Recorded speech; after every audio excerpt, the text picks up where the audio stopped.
we shine the spotlight on an executive order that the White House was hoping that you would never learn about. Now, the president signed the National Defense Resources Preparedness Executive Order late Friday afternoon, and since that time, now the measure has been virtually ignored by the mainstream media.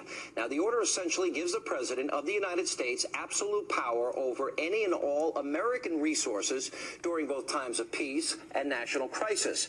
Now, this includes, but is not limited to, food and livestock, water, plants, energy, health resources, transportation, and construction materials, and gives the government the ability to, quote, control the general distribution of any material, including applicable services, in the civilian market.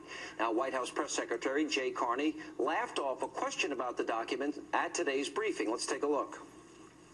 There's been some online commentary suggesting this gives the executive branch power to allocate energy, food, water in either peacetime or wartime.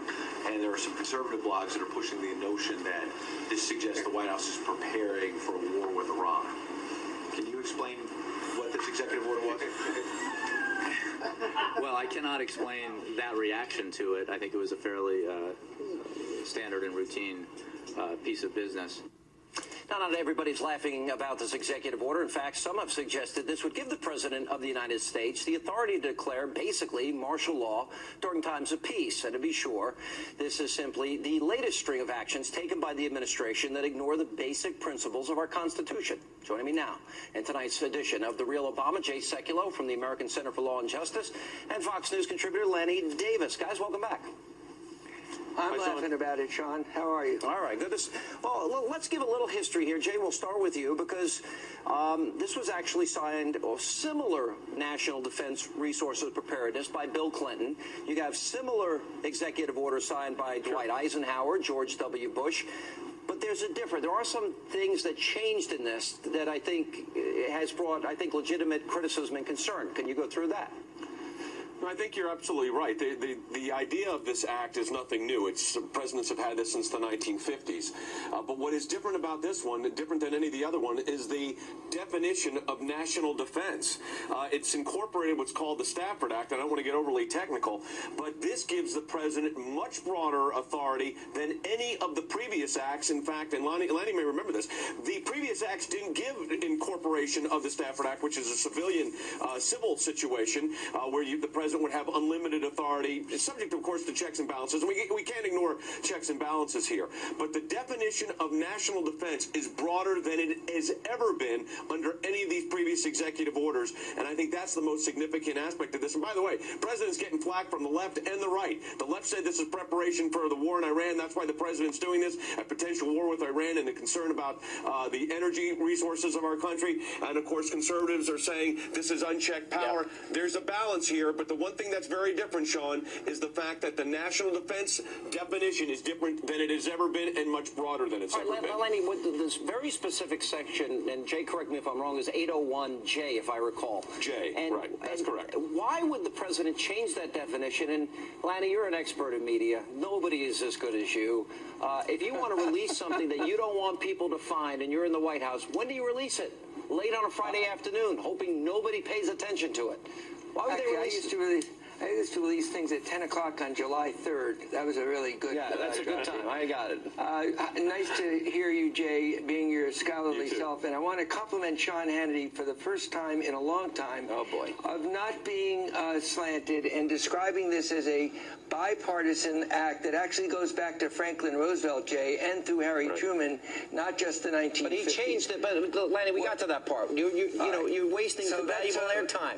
We got that. You don't like me complimenting you. Being nice. The second point I want to make. The second point I want to make, aside from Sean Hannity being a good guy, is that this is really not a significant risk to America. I don't know why he made those changes, to answer your question, but there's no risk here because every president needs authority in times of emergency, such as a nuclear attack or something that is another 9/11, and this authority has been on the books, and President Obama won't misuse it. The real question is, why are the extremes on the left and the right so quick to jump beyond the facts and look at the worst possible interpretation, and it's almost I can give you lunacy the if answer. you look at some of these. Tell me. Because of the way the president's acted, for example, we have a very specific process for recess appointments. And with the National Labor Board appointments of the president, remember, he didn't go through that process. That's right. The conservatives like myself, Jay, I think would argue that the health care mandate is not constitutional. The Cato Institute actually has the top 10 instances where the president has pretty much thumbed his nose at the Constitution. And so there is this suspicion, Jay. I'll throw it to you. Yeah. Yeah, I think the biggest problem here is context. It is a document dump in the sense that it comes in late on a Friday evening. That's an interesting situation. Its second is the context of the other situations. You talk about the Attorney General and the Fast and Furious situation. Then the Attorney General said he was concerned about what the NYPD was doing, which was clearly within the law, and I think the Department of Justice has now backed off on that wisely. But you look at the context, and then the definitional aspect, and I think the definition is the problem. I don't believe, and I agree, that the president could get away with this because, number one, you've got a Congress, you've got an active media, that's why we're here tonight. But you've got to ask yourself, why this overly broad definition of national defense? Why incorporate the Stafford Act, which talks about foreign and national interests and tsunamis and situations which the president would have control over under normal source? But why do you have to expand it in the form of this executive order? That's the concern. Of course, executive orders have been challenged before in court. Let me throw this so to that's Lenny. the thing here. I don't understand the national defense issue. That's the biggest thing. And I think what this is, Woodrow Wilson progressives like yourself, Lanny, one of the things we conservatives have a problem is you guys believe in this concept that the Constitution is a living, breathing document, and so you can ignore issues like checks and balances and separation of powers, like in the case of recess appointments. So I think we're looking at this differently, and that is that in this particular case, does it give a president pretty much impunity to do whatever they want? And why change the definition, considering the president has thumbed his nose at the Constitution in the past?